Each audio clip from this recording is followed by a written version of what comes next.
போரும் அமைதியும். இதன் ஆசிரியர் லியோ டால்ஸ்டாய். பாகம் 4, பகுதி 2. நிக்கோலாஸ் ராஸ்டோவ் இராணுவத்திலிருந்து மாஸ்கோவிற்கு திரும்பிய பின்பு அவருடைய வீட்டை சேர்ந்தவர்கள் அவரை தங்கள் புத்திரர்களில் சிறந்தவர் என்றும் ஒரு சிறந்த வீரர் என்றும் தங்கள் கண்ணான நிக்கோலேன்கா என்றும் கருதினார்கள். அவருடைய பந்துக்கள் அவரை ஒரு கவர்ச்சிகரமான மனோகரமான மரியாதை உள்ள வாலிபராக நினைத்தார்கள். அவருக்கு பழக்கமானவர்கள் அவரை ஒரு அழகிய குதிரைப்படை லெப்டினன்ட், அதாவது உதவி கேப்டன் அதிகாரி என்றும், நன்றாக நடனமாடக்கூடியவர் என்றும், கல்யாணத்திற்கு தகுந்த வாலிபர் என்றும் நினைத்தார்கள். மாஸ்கோவில் ஒவ்வொருவரையும் ராஸ்டோவ் குடும்பத்தார் அறிவார்கள். அந்த வருஷம் அவர்களுடைய எஸ்டேட்டுகளின் குத்தகைகளை மாற்றி அமைத்தபடியால் அவர்களுக்கு ஏராளமாய் பணம் வந்தது. ஆகவே ஒரு அழகான குதிரையை தமக்காக நிக்கோலஸ் வாங்கினார். மாஸ்கோவில் இன்னும் காணப்படாத புதிய மோஸ்தாரில் ஒரு அழகான குதிரை சவாரி கால் சட்டையை தைத்து கொண்டார். பாத நுனியில் நீண்ட அமைப்பு கொண்ட புதிய மோஸ்தாரான பூட்ஸுகளை அவர் வாங்கியிருந்தார். அவற்றில் வெள்ளியால் ஆன தார் சக்கரங்கள் அமைக்கப்பட்டிருந்தன. தமது பழைய வாழ்க்கைக்கு தம்மை மீண்டும் சரி செய்த பின்பு வீட்டில் இருப்பது அவருக்கு மிகுந்த இன்பமாய் இருந்தது. அவர் தாம் மிகவும் வளர்ந்து விட்டதாகவும் பெரியவராய் ஆகிவிட்டதாகவும் நினைத்தார். பைபிள் பரீட்சையில் தோற்று போன போது முன்னால் அவர் அடைந்திருந்த அதைரியத்தையும், உறைபனி வண்டியின் சாரதிக்கு கொடுக்க வேண்டிய பணத்திற்காக காவ்ரில் என்பவரிடம் அவர் கடன் வாங்க நேரிட்டதையும், திருட்டுத்தனமாக சோனியாவை அவர் முத்தமிட்டதையும் அவர் இப்பொழுது நினைத்தபோது அதையெல்லாம் எப்போவோ நடந்த சிறுபிள்ளைத்தனமான காரியங்கள் என்று நினைத்தார். இப்பொழுது அவர் குதிரைப்படையில் லெப்டினன்ட் அதிகாரி, வெள்ளியினால் வேலைப்பாடுள்ள கோட்டு அணிந்து கொண்டிருப்பவர், அதன் மீது வீரத்தனத்துக்காக கொடுக்கப்பட்ட செயின்ட் ஜார்ஜ் என்ற சிலுவை பதக்கத்தை அணிந்திருப்பவர். மாஸ்கோவில் பிரபலஸ்தார்களுடனும் வயோதிகர்களுடனும் மதிப்பு பெற்ற குதிரை பந்தயக்காரர்களுடனும் அவர் அலாவலாவி தம்முடைய குதிரையை பந்தயத்திற்காக தயார் செய்து கொண்டிருந்தார். சோலைகள் நிறைந்த ஒரு ரஸ்தாவில் அவருக்கு ஒரு சீமாட்டி பழக்கம் உண்டு. மாலை வேளைகளில் அவளை சந்தித்து வந்தார். ஆர்கராவ் நடன கச்சேரியில் மாஜூர்கா என்ற நடனத்தை செய்து வந்தார். பீலாடு மார்ஷல் கமென்ஸ்கியுடன் யுத்தத்தை பற்றி பேச்சுவார்த்தைகள் நடத்துவார். இங்கிலீஷ் கிளப்பிற்கு அடிக்கடி போவார். 40 வயதுள்ள ஒரு கர்னலிடம் அவரை டெனேசாவ் அறிமுகப்படுத்தியிருந்தார். அவரோடு அடிக்கடி அந்யோன்யமாக பேசி வருவார். அவருக்கு சக்கரவர்த்தியின் மீதிருந்த ஆர்வம் அவர் மாஸ்கோவிற்கு வந்த பின்பு கொஞ்சம் குறைய ஆரம்பித்தது. அவரை அவர் பார்க்காமல் இருந்த பொழுதிலும், பார்ப்பதற்கு சந்தர்ப்பங்கள் இல்லாமல் இருந்த பொழுதிலும் அடிக்கடி அவரை பற்றியும் அவர் மீது தமக்குள்ள அன்பை பற்றியும் அவர் பேசி வந்தார். மற்றவர்கள் அறிந்து கொள்ள முடியாத ஒரு பிரியம் தமக்கு சக்கரவர்த்தியிடம் இருப்பதாகவும், சக்கரவர்த்தியை பற்றி தமக்கு தெரிந்ததை பூராவாகவும் இன்னமும் சொல்லிவிடவில்லை என்றும் அவர் தெரிவித்து வந்தார். மாஸ்கோவில் அந்த சமயத்தில் தேவதையின் அவதாரமாக சக்கரவர்த்தி கருதப்பட்ட புகழ்ந்து போற்றப்பட்டார். அதே சமயத்தில் அவருடைய அபிப்பிராயத்தையும் அதே பக்தியையும் அவர் மனப்பூர்வமாக கொண்டிருந்தார். மீண்டும் அவர் இராணுவத்தில் சேருவதற்கு முன்பு மாஸ்கோவில் தங்கியிருந்த சொற்ப காலத்தில் அவர் சோனியாவிடம் அதிகமாக நெருங்கவில்லை. அவரிடமிருந்து விலகியே இருந்தார். அவள் மிகுந்த அழகாகவும் இனிமையாகவும் அவர் மீது ஆழ்ந்த காதல் கொண்டு இருந்த போதிலும் இம்மாதிரி காரியங்களுக்கு நேரம் இல்லாத போன்ற ஒரு வாலிப பருவத்தை அடைந்திருந்தபடியால் அவர் தம்மை இவ்விஷயங்களில் கட்டுப்படுத்தி தமது சுதந்திரத்தை பணயம் வைக்க விரும்பவில்லை. வேறு எவ்வளவு காரியங்கள் செய்ய வேண்டும் என்று அவர் நினைத்திருந்தார். மாஸ்கோவில் இருந்த காலத்தில் அவர் சோனியாவை பற்றி நினைத்தபோது, அவள் மாதிரி இன்னும் எத்தனையோ பெண்கள் எங்கெல்லாமோ இருப்பார்கள். ஆனால் அவர்களை பற்றி இன்னும் எனக்கு தெரியாது. காதலை பற்றி எப்பொழுது வேண்டுமென்று நான் நினைக்கிறேனோ அப்பொழுது அதை பற்றி சிந்திப்பதற்கு அவகாசம் இருக்கும். ஆனால் இப்பொழுது எனக்கு அதற்கு அவகாசம் இல்லை என்று அவர் தமக்குள் சொல்லிக்கொண்டார். தவிரவும் தம்முடைய ஆண் தன்மைக்கு பெண்களின் சகவாசம் ரொம்பவும் மதிப்பு குறைவானது என்று அவருக்கு தோன்றியது. தம்முடைய விருப்பத்திற்கு மாறாகவே அவர் நடனங்களில் உயர் வட்டார சீமாட்டிகளுடன் கலந்து கொண்டார். குதிரை பந்தயங்கள், இங்கிலீஷ் கிளப், டெனேசாவுடன் சேர்ந்து குடிப்பது முதலிய கேளிக்கைகள், ஒரு குறிப்பிட்ட வீட்டிற்கு போவது, இவைகளில் அவர் ஈடுபட்டிருந்தார். ஒரு வீட்டிற்கு போவதை பற்றி அவர் வித்தியாசமாக எதுவும் நினைக்கவில்லை. இளவரசர் பாக்ரேஷனுக்காக இங்கிலீஷ் கிளப்பில் ஒரு டின்னர் ஏற்பாடு செய்வதில் வயோதிக கோமகன் இலியா ராஸ்டோவ் மார்ச் மாத ஆரம்பத்தில் மிகுந்த சுறுசுறுப்பாக இருந்தார். தம்முடைய கவுன் உடையை அணிந்து கொண்டு அந்த கோமகன் கூடத்தில் மேலும் கீழும் நடந்து கொண்டிருந்தார்.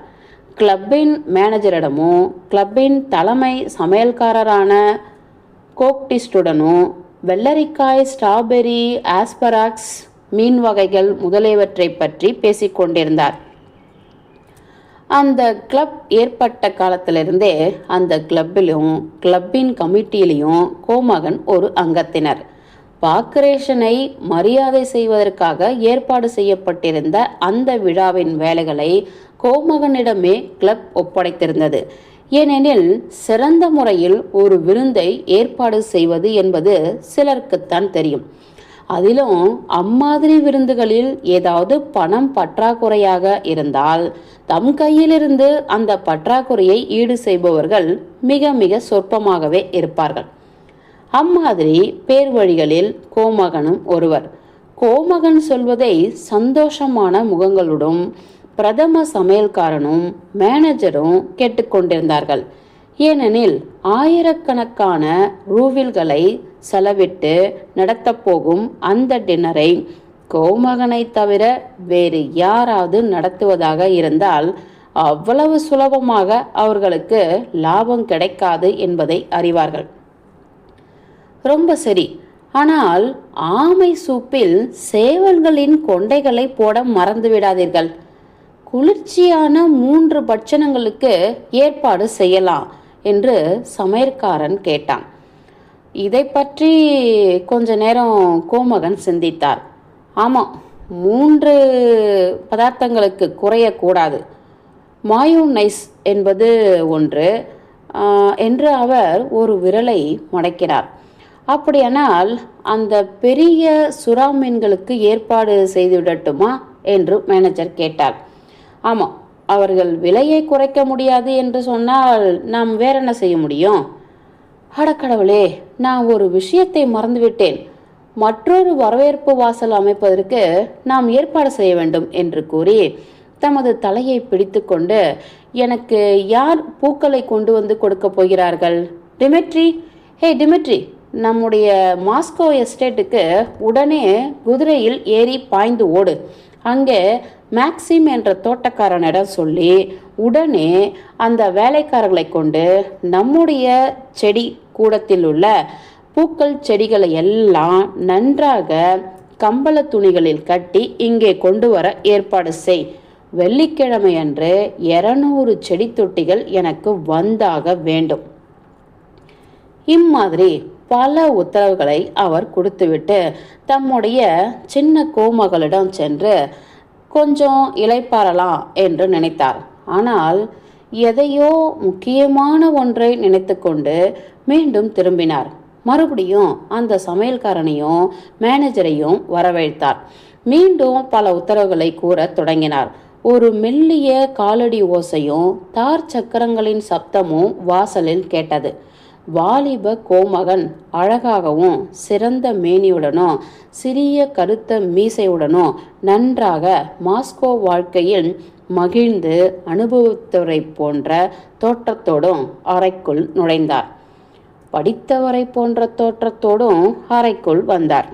ஹா, என் அருமை மகனே, என்னுடைய தலை சுழல்கிறது என்று அந்த வயோதிகர் ஒரு புன்முறுவலோடு மனக்குழம்பியவர் போன்ற தோற்றத்தை காட்டி சொன்னார்.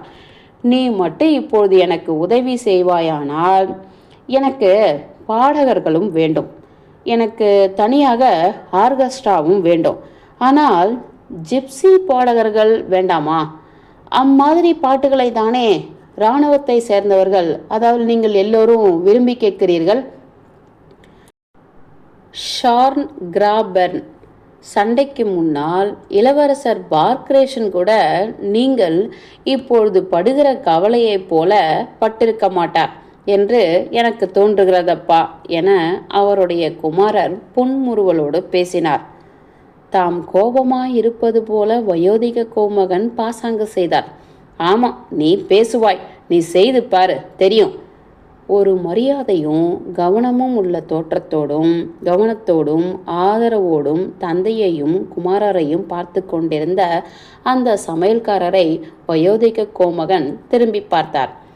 இந்த வாலிபர்கள் எல்லாம் இந்த காலத்தில் எம்மாதிரி ஆகிவிட்டார்கள் பார்த்தியா போக்டிஸ்ட்? வயோதிகர்களாகிய நம்மை பார்த்து அவர்கள் சிரிக்கிறார்கள் என்றார் அவர். அப்படித்தான் மேன்மை தங்கிவரே, அவர்கள் செய்வதெல்லாம் நல்ல டின்னராக சாப்பிட வேண்டியது ஒன்றுதான். ஆனால் அதற்கு ஏற்பாடு செய்வதோ அல்லது பரிமாறுவதற்கு வேண்டிய காரியங்களை செய்வதோ அவர்களுடைய கடமை அல்ல.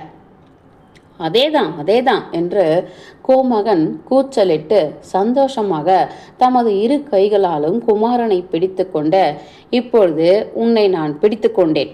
நீ உடனே உறைபனி வண்டியை எடுத்துக்கொண்டு பேஜுகா வீட்டிற்கு போய் அவரிடம் கொஞ்சம் ஸ்ட்ராபெரிகளையும் புதிய அன்னாச்சி பழங்களையும் நான் வாங்கி வர சொன்னதாக சொல்லு. அவைகளை இங்கே வேறெங்கும் பெற முடியாது. அவர் அங்கே இல்லாவிட்டால் நீ உள்ளே போய் இளவரசியை பாரு. அங்கிருந்து ராஸ்கலாய் இடம் சென்று வண்டிக்காரன் இப்பாட்டாவுக்கு அந்த இடம் தெரியும். ஜிப்சி இல்லுஷ்காதான் கோமகன் ஆர்லோ வீட்டில் நடந்த விருந்தில் நடனமாடியவன். ஒருவேளை கொசாக் சட்டையில் அவன் நடனமாடியது உனக்கு ஞாபகம் வரலாம். அவனை அழைத்து வா என்றார். அவனோடு ஜிப்சி பெண்களையும் நான் அழைத்து வர வேண்டுமா என்று சிரித்து கொண்டு நிக்கோலாஸ் கேட்டு ஐயோ என்று கூறினார்.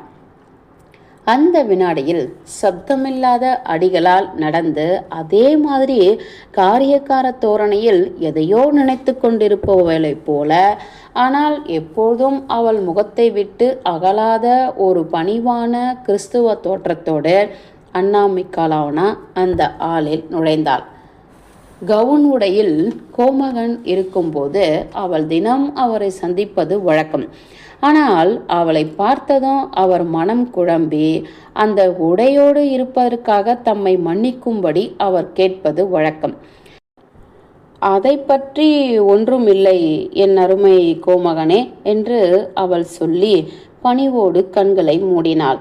ஆனால் பேஜுகாவ் வீட்டிற்கு நானே போவேன். பியர் வந்து விட்டார். அவருடைய பூந்தோட்டத்தில் உள்ள எதை வேண்டுமானாலும் நாம் வாங்கிக் கொள்ளலாம். எந்த விதத்திலும் நான் அவரை பார்த்ததாக வேண்டும். போரிஸிடம் இருந்து வந்த கடிதம் ஒன்றை எனக்கு அவர் அனுப்பியிருக்கிறார். இராணுவ பரிவாரங்களில் ஒருவராக போரிஸ் நியமிக்கப்பட்டிருக்கிறார். அதற்காக கடவுளுக்கு நன்றி. தமது வேலைகளில் ஒன்றை செய்வதற்கு அன்னாமிக்காலாவனா பொறுப்பேற்று கொண்டதற்காக கோமகன் மகிழ்ச்சி கொண்டார். அவள் போவதற்காக சின்ன மூடு வண்டி ஒன்றை ஏற்பாடு செய்தார். விருந்திற்கு வரும்படி பேஜுகாவிடம் சொல்லு. அவர் பெயரை நான் சேர்த்திருக்கிறேன். அவர் மனைவி அவருடன் இருக்கிறாளா என்று கேட்டார். அன்னாமிக்காலாவனா தனது கண்களை மிகுந்த துக்கத்தோடு உயர்த்தினாள். அருமையான நண்பரே, அவர் மிகுந்த துர்தஷ்டம் கொண்டவர். நாம் கேள்விப்படுவது உண்மையானால் அது ஒரு பயங்கரமான விஷயம். அவருடைய சந்தோஷத்திற்காக நாம் மகிழ்ச்சியுற்றிருந்த காலத்தில் இம்மாதிரி ஒன்று நடக்கும் என்பதை நாம் கனவு கூட காணவில்லை. எவ்வளவு பெருமையான தேவதையை போன்ற சுபாவம் உள்ளவர் அந்த வாலிபர். பேஜ்காவ். என் மனப்பூர்வமாக நான் அவருக்காக அனுதாபம் காட்டுகிறேன். அவர் மனம் தேறுவதற்கு என்னால் என்ன செய்ய முடியுமோ அவ்வளவையும் செய்வேன் என்று அவள் சொன்னாள். என்ன என்ன விஷயம் என்று வாலிப ராஸ்டோவும் வயோதிக ராஸ்டோவும் கேட்டார்கள். அன்னாமிக்காலாவனா ஆழ்ந்து பெருமூச்சு விட்டாள்.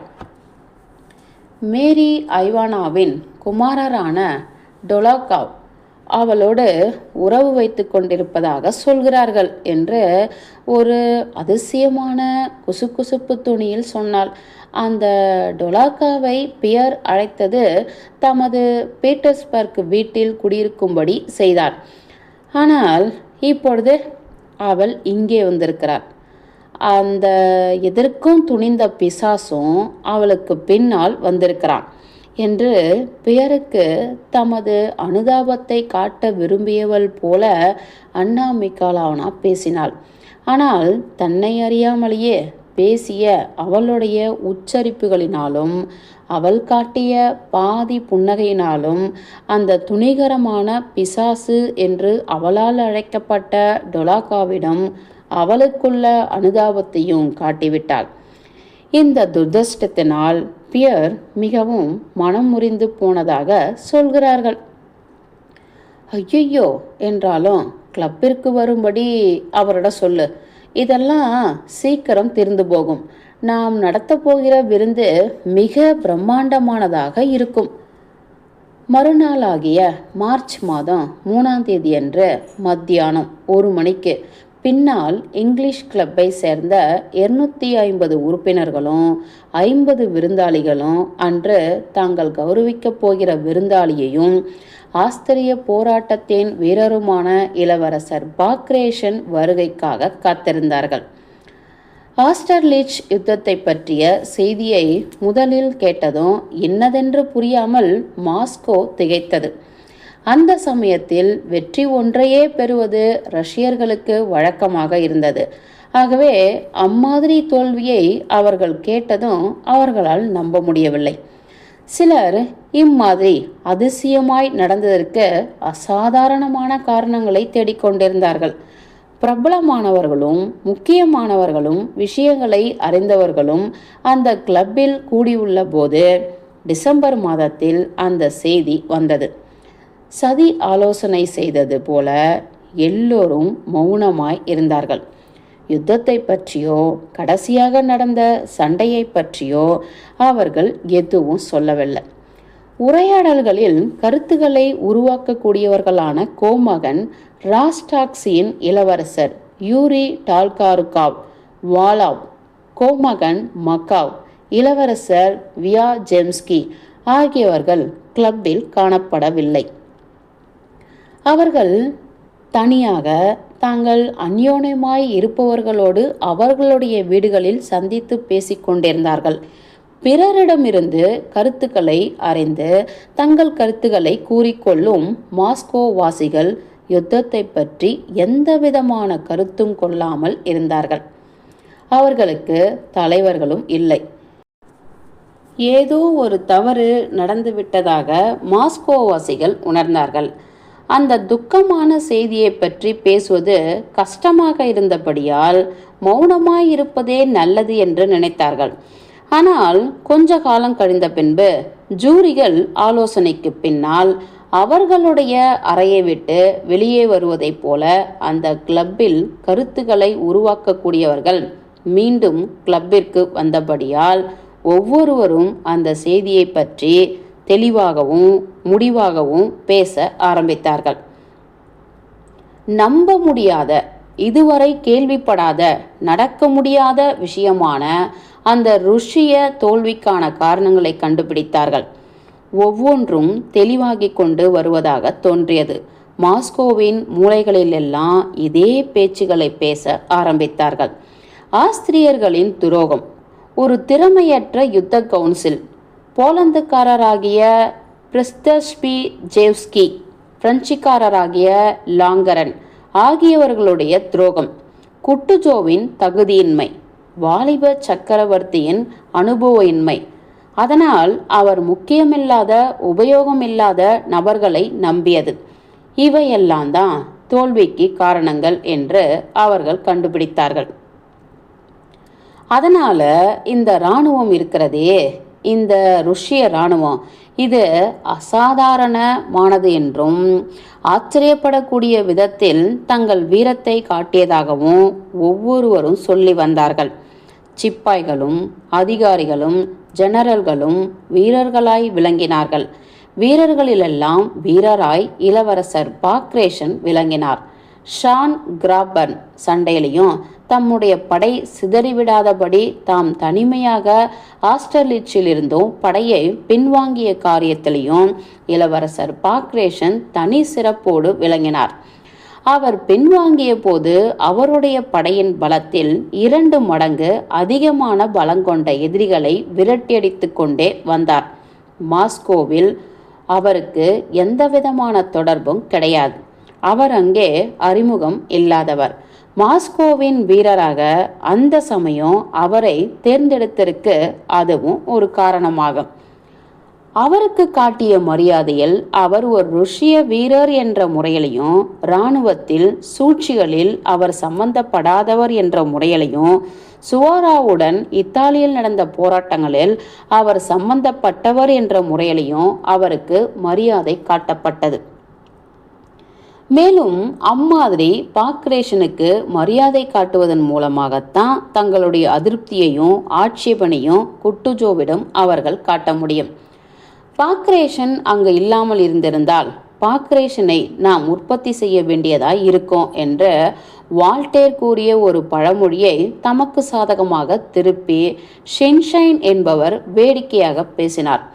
குட்டுஜோவை பற்றி ஒருவரும் பேசவில்லை. அவரை ஒரு வயோதிக பிசாசு என்றும் மன்னர் சபையின் தலையாட்டி என்றும் சிலர் குசுகுசுப்பான குரலில் திட்டிக் கொண்டிருந்தார்கள். இளவரசர் டால்காருக்காவ் சொல்லிய வாக்கியத்தை மாஸ்கோ முழுவதும் திரும்ப திரும்ப களிமண்ணை பிசைந்து பிசைந்து உருவத்தை மாற்றி மாற்றி அமைத்து கொண்டிருந்ததால நமது உடம்பெல்லாம் களிமண்ணாய் ஆகிவிடும் என்ற தமது தோல்விக்கு பரிகாரம் தேடுவதைப் போல நமது முந்தைய வெற்றிகளை எடுத்து சொல்லிக் கொண்டிருந்தார்கள். ராஸ்டாப்சின் என்பவர் சொல்லிய உயர்ந்த பிரம்மாண்டமான வார்த்தைகளை உபயோகித்தால்தான் பிரெஞ்சு சிப்பாய்களை சண்டைக்கு கிளப்ப முடியும். பின்னால் போனால் ஆபத்து, முன்னேறுவதை தவிர வேறு வழியில்லை என்பதை ஜெர்மானியர்களுக்கு எடுத்துக்காட்டினால்தான் அவர்கள் யுத்தத்திற்கு போவார்கள். ஆனால் ருஷ்ய சிப்பாய்களுக்கு இவையெல்லாம் அவசியமே இல்லை. அவர்கள் எப்பொழுதும் முன்னால் போய்கொண்டிருப்பார்கள். அவர்களுடைய வேகத்தை தடுத்து நிறுத்தி வைப்பது ஒன்றே அவசியமாக இருக்கும் என்பவைகளையும் பேசிக்கொண்டிருந்தார்கள். ஆஸ்டர்லிச்சில் நமது வீரர்களும் அதிகாரிகளும் காட்டிய தீரங்களை பற்றிய கதைகள் எல்லாம் பக்கங்களிலும் சொல்லப்பட்டு கொண்டிருந்தன. ஒருவர் ஒரு கொடியை காப்பாற்றியதாகவும், மற்றொருவர் 5 பிரெஞ்சுக்காரர்களை கொன்றுவிட்டதாகவும், 3வது ஆள் 5 பீரங்கிகளுக்கு தன்னந்தனியாக நின்று குண்டுகளை கெட்டித்ததாகவும் சொல்லிக் கொண்டார்கள். பெர்க்கை பற்றி அறியாதவர்கள் ஒரு கதை சொன்னார்கள். வலது கையில் அவர் காயமடைந்த போது இடது கையில் வாள் ஏந்தி அவர் முன்னேறினாராம். பால்கோன்சியை பற்றி ஒன்றும் சொல்லப்படவில்லை. அவரை நன்றாக அறிந்தவர்கள் மட்டும் வாலிப வயதில் அவர் ஒரு கர்ப்பமான மனைவியை ஒரு வெறிகொண்ட தகப்பனிடம் விட்டுவிட்டு இறந்து போனதாக மனப்பூர்வமாக வருந்தினார்கள். பகுதி 2 முடிந்தது.